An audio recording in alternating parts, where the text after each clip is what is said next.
right, Kevin. You want U2 tickets? Welcome to Dirty Water TV. I'm going to need more than this T-shirt stuff.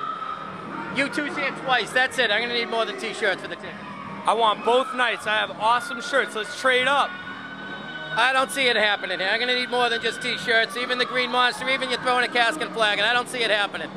I'll throw your Cask and Flagon. Hey, you know what? Listen, I'm going to just butt in right here. You know what? You stick to what you know. You stick with tickets.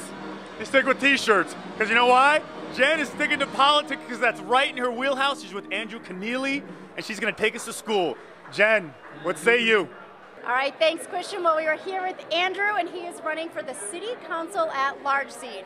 Now, you have an Irish-Italian background, so you already have a contingent of votes coming your way. That's true. Think that helps? I'm so very lucky, you know, Jennifer. I mean, growing up in West Roxbury, very Irish, part of Boston, and now living in East Boston, very Italian. I'm half Irish, half Italian. So depending upon the neighborhood I go in, I change the Y to an I. So you are the perfect mix for a politician. Yep. Now, Dirty Water has some younger viewers. That's very true. They true. are historically hard to actually get to go out and vote. Right. Why should they go out and vote for you?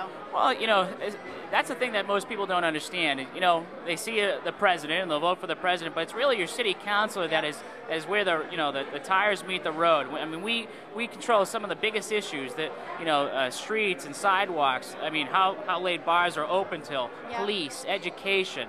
Parking, all these little essential things. I mean, we often look at the president, we think they're going to make the biggest difference, but it's really your city councilor is the closest to you and really affects your quality of life. And this is your first time running for elected office, right? But you've been doing this for a while. That's correct. I mean, my life has been pretty much dedicated to public service. It's really what drives me. It's what my passion is. I've been doing it for over a decade now. Started off down in Washington, D.C., working for the great Congressman Joe Moakley. Yep. Was down in Washington, D.C. for 4 years, then back to Boston for 5 years, working for Councilor Hennigan and then Councilor Michael Flaherty. And Michael Flaherty, who's now running for mayor, and that's why the seat is open. That's correct. There's actually 2 seats open. 2 different councilors are running for mayor, and so that opens up the 2 seats, and that's why I'm running. So. Well, you did mention about bars being open later, and right. Here we are at the Cask and Flagon. We are. And that is an issue for our viewers, and you know, a lot of people say nothing good happens after right. 2 a.m. And there are other issues, though, transportation issues when all the bars let out at 2 a.m. right. and stuff. So what do you think about that? Well, I think that's a great question, and obviously this, when you talk about those issues that matter to people, that's where the city council comes into play.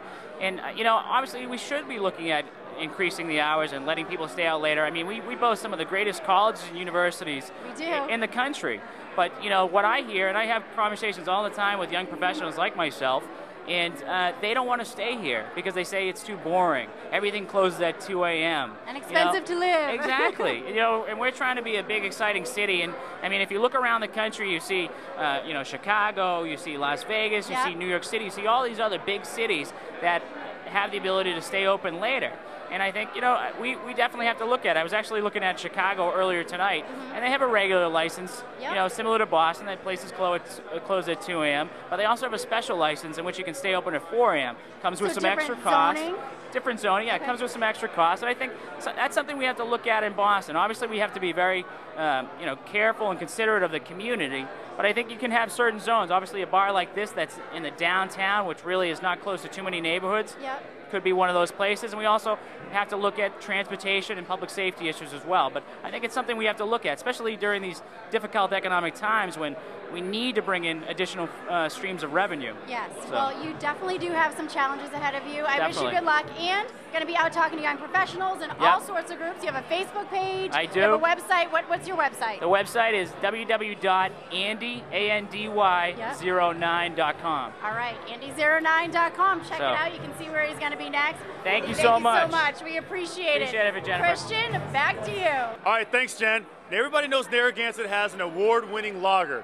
Well, now they have a light beer. Oh, the girls love it, the guys love it, and more importantly, the Dollhouse DJs, they love it. They love it so much, they can't even talk. So stick around, Dirty Water TV will be right back. Dirty Water.